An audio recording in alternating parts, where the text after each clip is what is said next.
हाँ तो बच्चों, कल से हमने पहले अध्याय अर्थात समुच्चय की पहली प्रश्नावली प्रारंभ किया। कल हमने समुच्चय से संबंधित धारणा को समझाने का प्रयास किया, पकड़ने का प्रयास किया और कल आप लोग को ये बताया गया कि समुच्चय मतलब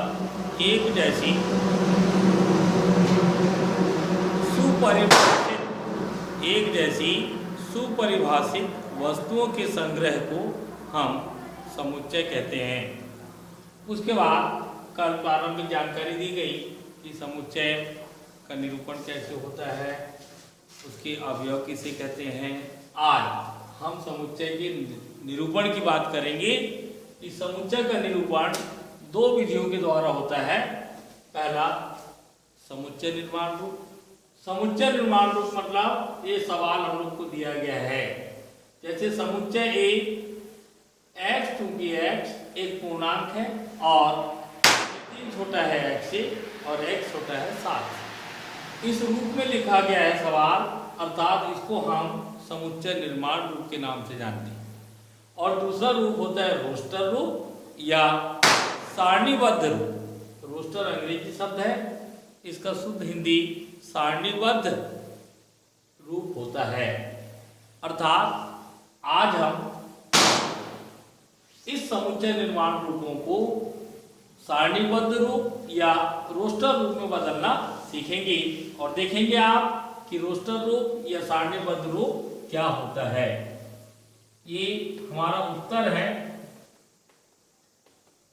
कि हमको सवाल ने बोला था कि भैया इसको सारणीबद्ध रूप में लिखिए। तो चलिए अब हम इसको सारणीबद्ध रूप में लिखते हैं। समुच्चय ए बराबर, बहुत अच्छे से पढ़ेंगे, महसूस करेंगे, उसके बाद उत्तर लिखेंगे। x चूंकि x एक पूर्णांक है। पूर्णांक का अर्थ आप जानते हो, सभी ऋणात्मक, सभी धनात्मक और शून्य, इनको मिलाकर के पूर्णांक बनते हैं।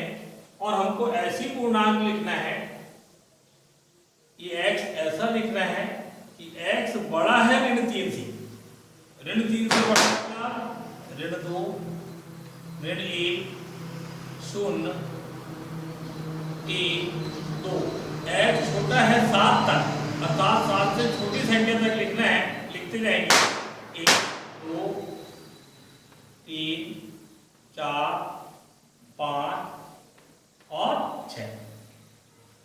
ध्यान देंगे, मान लीजिए यहाँ पर चिन्ह यदि बराबर का और आ जाता है, ऐसा छोटा है बराबर है, तो ऋण 3 भी हम लोग को लिखना होता।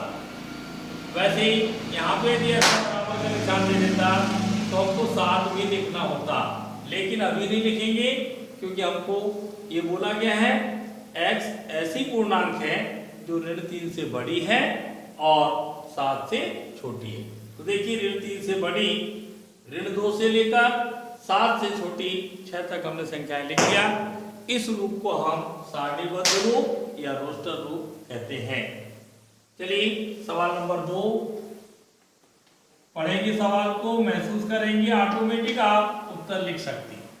b बराबर, समुच्चय b बराबर बोला है x चूंकि x संख्या 6 से कम एक प्राकृत संख्या है। जैसे कि आप जानते हैं प्राकृत संख्या 1 से शुरू होती है और यहाँ पर क्या बोला है, 6 से कम, अर्थात इस क्वेश्चन का आंसर होगा 1, 2, 3, 4 और 5। 6 से कम बोल दिए हैं, इसलिए 1 से लेके 5 तक की बात। अंतर समझ में आ रहा होगा। ये हमारा समुच्चय निर्माण रूप और इसी को सारणीबद्ध रूप में हम ऐसा लिख सकते हैं। इन दोनों का एक ही मतलब होता है। चलिए सवाल नंबर 3 कहा गया है, एक समुच्चय सी इस प्रकार है कि 2 अंकों की एक संख्या है प्राकृत संख्या जिसके अंकों का योगफल 8।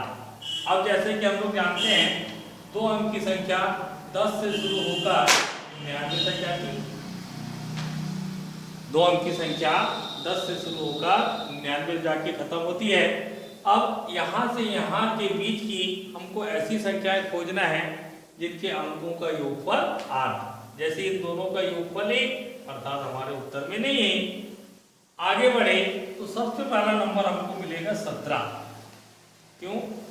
दोनों अंकों का योग कितना आ रहा है? 8।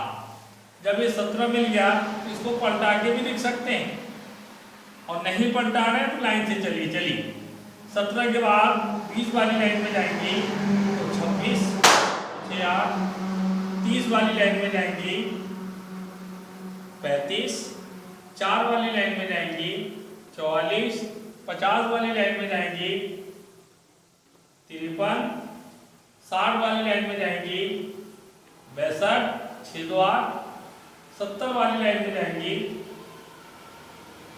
71, 80 वाली लाइन में जाएंगी 80, और इसके बाद 90 वाली लाइन में योगफल 9 हो गए ही नहीं, इसलिए ये हमारे इतने उत्तर संभावित हैं। अर्थात ये ऐसी 2 अंक की प्राकृतिक संख्या है जिनके अंकों का योग 8 हो रहा है। आप कोई भी संख्या में देख लीजिए, दोनों अंकों का योग 8। इस प्रकार आज हमने समुच्चय निर्माण रूप को सारणीबद्ध रूप या रोस्टर रूप में किस प्रकार लिखा जाता है वो दिखाने का प्रयास किया, और इस प्रश्न में 6 सवाल हैं। तो आज हम यहीं पे ब्रेक करते हैं। अगले 3 सवाल हम अगले वीडियो में सीखेंगे।